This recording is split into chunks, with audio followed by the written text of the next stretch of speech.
birida uyimiz yonidagi magazinda kassir yigitning 6-7 yoshlar atrofidagi bir bolakay bilan suhbatini eshitib qoldim. Kassir yigit aytardi: "Afsuski puling ushbu qo'g'irchoqni sotib olishga yetmayapti-da." Shunda bolakay men tomonga o'girildi va so'radi: "Amaki, rostdan ham mening pulim qo'g'irchoq sotib olishga yetmasmikin?" Men uning pulini hisoblab ko'rib javob berdim: "Bolajonim, haqiqatdan ham shu qo'g'irchoqni sotib olishga puling yetmaskan." Bolakay baribir qo'lidagi qo'g'irchoqni qo'yib yuborgisi kelmasdi. O'zim xarid qilgan narsalar uchun hisob-kitob qilib bo'lgach, yana bolakayning yoniga keldim va undan bu qo'g'irchoqni kimga olayotganligi haqida qiziqib so'radim. Bu mening singlimga u juda ham yaxshi ko'rardi va shunday qo'g'irchog'i bo'lishini xohlardi. Men bu qo'g'irchoqni ayamga bermoqchiman. Yaqinda ayam singlimni yoniga borganda qo'g'irchoqni unga berib qo'yadi. Singlim Xudoni yoniga ketgan. Dadam menga shunaqa dedi. Yaqinda ayam ham Xudoning yoniga ketar ekan. Shuning uchun qo'g'irchoqni ayam orqali singlimga berib yubormoqchiman. Shu joyda yurak urishim to'xtab qolgandek bo'ldi, go'yo.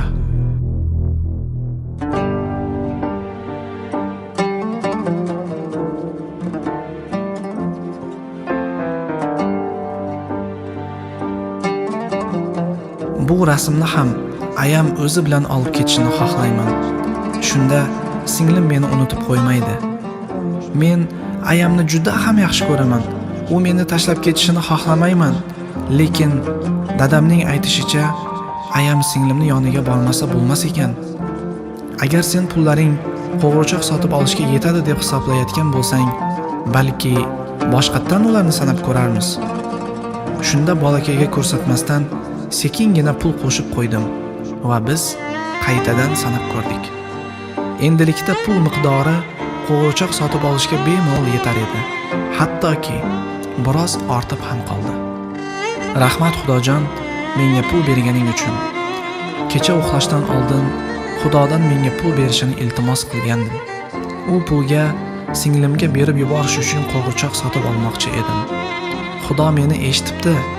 Men yana oq atirgullar sotib olish uchun ham ozgina pul bo'lishini xohlagandim. Ayam oq atirgullarni juda yaxshi ko'radi. Lekin buni Xudodan so'ramagandim, ammo baribir u meni eshitibdi. Endi singlim uchun qo'g'irchoq ham, ayam uchun oq atirgullar ham sotib olaman. Shu bilan bolakay bilan suhbatimiz yakunlandi. U bilan bo'lgan suhbatimiz sira xayolimdan ketmas edi. Shunda nogahon bir narsa yodimga tushdi. Mahalliy gazetalarning birida 2 kun oldin bir xabar chop etilgandi. Unda aytilishicha mast holda yuk avtomashinasini boshqarib kelayotgan haydovchi bir ayol va qizchani urib yuborgandi. Qizaloq voqea joyidayoq hayotdan ko'z yumgandi.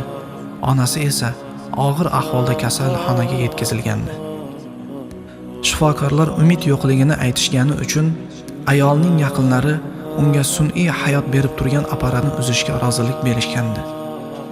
Nahotki singlisiga qo'g'irchoq sotib olishni ixtiyor etgan bolakay o'sha oilaning farzandi bo'lsa.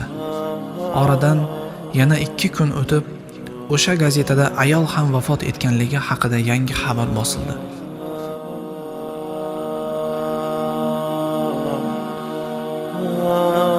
Men ko'z yoshlarimni tutib tura olmadim. Men ularning qabri tomon bordim. Ayolning qabrida o'sha menga tanish bo'lgan qo'g'irchoq turar edi. Qabrning boshqa tarafida esa oq atirgullarga ko'zim tushdi. Toki ko'z yoshim chiqmay qolgunicha yig'ladim.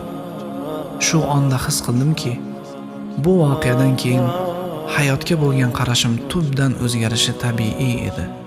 Men bir umr o'sha bolakayning o'z onasi va singlisiga bo'lgan muhabbatini unuta olmasam kerak. Jannat